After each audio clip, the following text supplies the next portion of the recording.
If you've been seeing that new interview clip of Can Yaman everywhere, you're not alone, because in just a few minutes, he managed to answer the exact questions fans keep arguing about online. Is El Turco really cancelled? What's actually different about this project? Why is everyone in Spain talking about him? And what did he say about the controversy people keep bringing up? In this video, I'm breaking down the biggest questions from that interview, and the most revealing answers so you can understand what Can actually meant. And if you want more quick updates like this, hit subscribe because this El Turco era is moving fast. So first, let's set the scene. This interview is basically a clean Q&A format. Simple questions, direct answers, and you can tell he's trying to control the narrative. Not in a dramatic way, more like, let me answer this once properly so we can move on. And the very first question already tells you what the public mood is in Spain. He gets asked, when you arrive in Spain, does the number of followers you have still surprise you? And his answer isn't, yeah, I'm a superstar. It's more human. He smiles, he looks like he genuinely finds it kind of crazy, and he talks about how he likes being around people. That's the vibe. He doesn't act bothered by attention. He leans into it like it's part of the experience. And honestly, this matters because it's the foundation for everything else. Spain isn't treating him like a random guest star. They're treating him like someone with real pull. Then the interviewer hits the exact label that's followed him for years. The perfect man image. They basically say, we've always seen you as the perfect guy. But in this role you're a hero covered in mud. Is this your way of proving you're not just a heartthrob? And that question is savage. Because it's true. A lot of people outside the fandom know him as the romantic lead, the handsome guy, the ideal image. So his answer becomes important. He frames this project as an opportunity to do something different. Not I hate my old roles, but I wanted to expand. The way he responds gives you the feeling that El Turco is being positioned as a step forward. Something tougher, more physical, more international. And speaking of international, that's where the interview gets really interesting. Because he straight up mentions that El Turco was shot entirely in English. That alone tells you what type of play this is. When a Turkish actor leads a project that's fully English language, that's not just another series. That's a statement. It's designed to travel. It's designed to be sold and reshaped for different markets. And the next question is basically about that jump. They ask him something like, has this international leap allowed you to see that storytelling reflects freedoms that aren't common in Turkey? Now, this could have turned into a political conversation, but what he does instead is smarter. He answers through the lens of distribution and censorship. And he drops a detail that makes everyone's eyebrows go up. He says that when the project was bought in Italy, he mentions Mediaset, they removed all the sex scenes. All of them. That's wild because it flips the stereotype people always assume. A lot of folks think international automatically means more open. But his point is, it depends on the country, it depends on the broadcaster, it depends on the rules. So the same show can exist in multiple versions. One market gets one cut, another market gets another cut. And if you're a content creator, this is gold because you can build a whole section of your video around it. Wait, why would Italy cut scenes from a show like this? Does that mean the international version is different?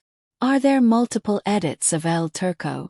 Even if you don't over-speculate, just the fact that he said it gives you a strong hook and a strong discussion point. Then we get to the question that every fandom eventually asks when their favorite celebrity starts popping off in another country. Have you thought about settling in Spain? And he answers it in a way that's basically, it's not a crazy idea. He mentions that the filming was in Tenerife, which is part of the Canary Islands, and he talks in a way that suggests he's comfortable there. Like he can picture it. Like it's not just, I visited Spain once. And you can feel the subtext. Spain is becoming a serious chapter in his career, not just a stop. Now, we have to talk about the biggest online chaos moment in the interview. Because the interviewer brings up the cancellation drama. They say there was a polemic regarding the cancellation of El Turco. And people were saying you identify more with this lifestyle. And Can's reaction is basically, Come on. He literally compares it to those silly debate questions like spaghetti or pizza, which is his way of saying, the internet turns everything into a fake battle, fake identity test, fake war, and he's not interested in playing that game. This part is important because it shows you how he wants the story to be framed. He doesn't want the conversation to be, is El Turco cancelled?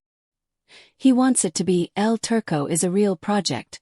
Here's what it is, here's where it's going. So for your long video, you can use this as the midpoint turning point. Up to this point, the interview feels like a promo Q&A. But here, it becomes narrative control. He's basically telling people, stop feeding the noise. Stop making everything a headline. Stop turning art into gossip. And that naturally sets up the next heavy question, because yes, the interviewer goes there. They ask, are you calmer now after the controversy surrounding your arrest? Is there something you'd like to clarify about what was said? Now listen, I'm going to be careful with wording here because the key point is, this question exists in the interview and he answers it. He doesn't treat it like a joke. He talks like someone who's tired of how stories get twisted. And the way he answers is very human life. He mentions being on vacation and wanting to go to Istanbul to see his mom. That detail matters because it pulls the conversation away from headlines and back to reality. He's not presenting himself as a character in a scandal. He's presenting himself as a person with a routine, a family, and normal plans. So if you're turning this into a YouTube video, here's the smart angle. Don't turn it into a rumor recap. Turn it into a media literacy moment.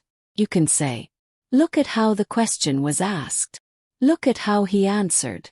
And look at what he chose to emphasize. Family, travel, and perspective, not drama. Because that's what this interview really is. A mix of career positioning and boundary setting. And then, at the end, see how they lighten it up with quick questions like the classic Messi versus Ronaldo type of thing. That's not random. That's intentional. It's the interview format saying, okay, we asked the heavy stuff, now let's end with something fun so the vibe resets. So what's the overall meaning of this interview? To me it's three things. 1. Spain is not just a location, it's a platform. The way they're interviewing him, the way the clip is shared, the branding behind El Turco. It's clear that Spain is becoming a major market for him. 2. El Turco is being framed as a step up. Shot in English, shot internationally, designed to travel. And he's personally presenting it like a serious career move, not a side project. And 3, he's done feeding noise. When cancellation drama comes up, he jokes about it like spaghetti or pizza. When controversy comes up, he answers with real-life details. That's a pattern. He's trying to move the conversation back to the work and away from the mess. Now I want to ask you, and be honest, did this interview change how you see Can Yaman? Do you think Spain is the next big chapter for him, or is it just a temporary wave? And most importantly, if you've watched El Turco already, how did you like it? What did you think? And what surprised you the most? Drop your thoughts in the comments, and if you want more updates like this, subscribe, because we're not done with this story yet.